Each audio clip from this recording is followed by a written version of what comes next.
Peace, everyone. So, today we're going to be talking about advocating for the birthing mother. Now, you may have heard the term advocate, advocating, or to advocate when speaking of women who are in labor.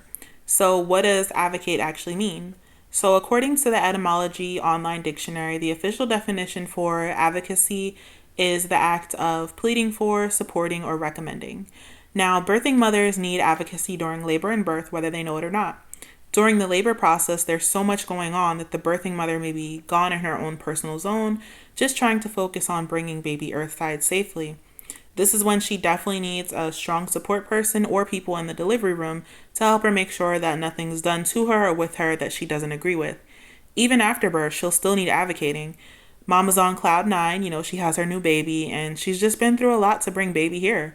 So she'll need a support system to handle visitors, nurses, doctors, and any other procedures that may come, especially if there were any complications. Advocacy can look different in many ways. Some of the few things you can do are helping the birthing mother to relax, suggesting different positions or movements, give her plenty of positive reinforcement and kind words, and just help the birthing mother to make decisions, providing her with the facts and information that she may need. And most importantly, keep her and the environment as relaxed as possible. So when you're advocating for the birthing mother, you want to make sure that number one, you're calm, that you can stay cool under pressure, and that ultimately you can keep the birthing mother in a right state of mind, in the zone to go ahead and bring baby here safely. So a perfect way to start advocating is to know the birth plan. When you know the birth plan, you're able to make sure that everything runs smoothly and according to how the birthing mother wishes things to go. So first, you want to advocate the birth plan to the staff. If you're her support person, doula, mother, sister, whoever you may be, make sure that you have a copy of her birth plan and extra copies for the hospital or birthing center staff. Make sure that you know the plan well. And if you hear or see things going off path from the birthing mother's plan, let her know, and then politely remind the person or people who are providing care for the mother of her plan and her wishes. Also, another time to advocate for the birthing mother would be if she's already advocated for herself and the staff is still not listening to her.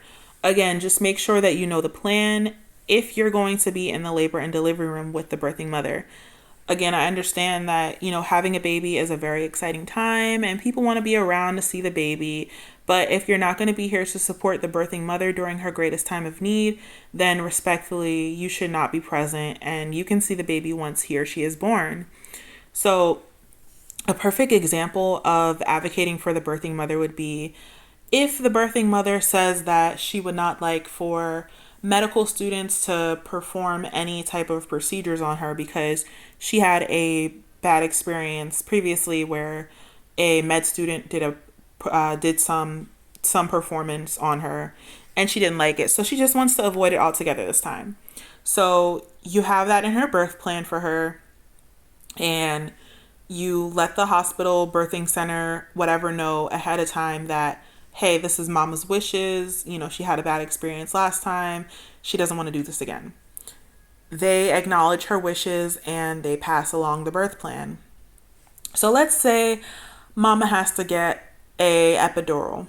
And for that, you being a doula, her mother, her sister, her friend, you have to leave the room for this procedure. Only mama and one person can stay, and she decides to let her partner stay. So during this procedure, a med student happens to come in while she's getting the epidural, and the med student does a procedure on her. When you come back in, being her extra support person, you find out that she's unhappy. She's letting you know, hey, what's the point of having a birth plan if they're not even going to follow them? They had a med student in here and they did XYZ, and she's pretty upset. So at this point, being that extra support person, there's nothing that you could have done. You advocated the best you could by making sure that the hospital had the birthing plan ahead of time, and also speaking to them ahead of time about it. You let them know this is her wish and she does not want this. Even though it did happen, there was another support person in the room who could have avoided this, her partner. This is why it's important for everyone involved with your labor and birth to know the birth plan. Her partner had a perfect opportunity to advocate for her while he was in there, but him not being fully aware of the birth plan kind of upset mother during that time where it could have been completely avoided. So in this case, like I said, being that extra support person, there's nothing that you could have done. You've already advocated the best you could, but just make sure that everyone is aware of the birth plan. Another way that you can advocate for the mother would be to even remind the mother of her birth plan and advocate to her. So, a birth plan, it's generally made up a good deal of time before the mother's going to go into labor. And things can always change on a birth plan. You can change the birth plan literally while you're in labor. While the birthing mother is in labor, there are many different things going on around with her and within her. The nurses are coming in and out, they're doing checks, the doctor's checking in and out, and there's new information constantly being provided to her about the progress of her labor. She's feeling her contractions out, she's having different things offered to her to assist her with the labor, and it's easy to forget what was in her own plan, especially if there's any complications. So, a perfect example of that would be you have a mother who is going into labor and she's attempting to have a VBAC. So she's been in labor for about 10 hours and then finally decides to go to the hospital. When she arrives at the hospital, she's only 2 centimeters dilated and would normally be sent home, but they notice that her baby heart rate has dropped twice and they advise her to stay.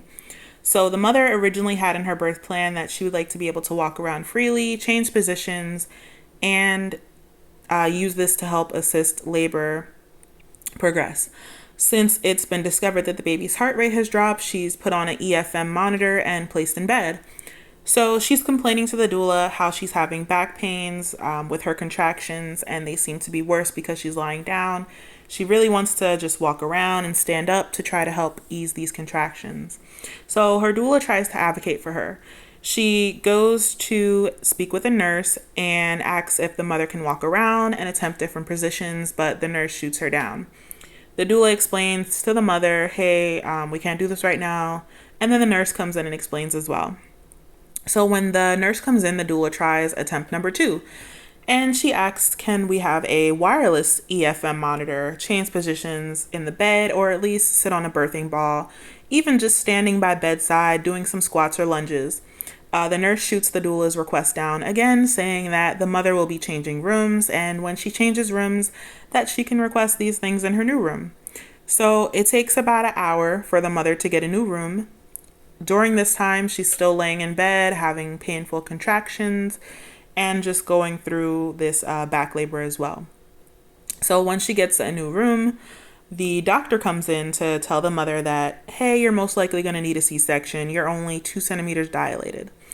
At this time, the doula attempts one more time, asking, can we please get her walking, change her positions, a birthing ball, a wireless monitor, something.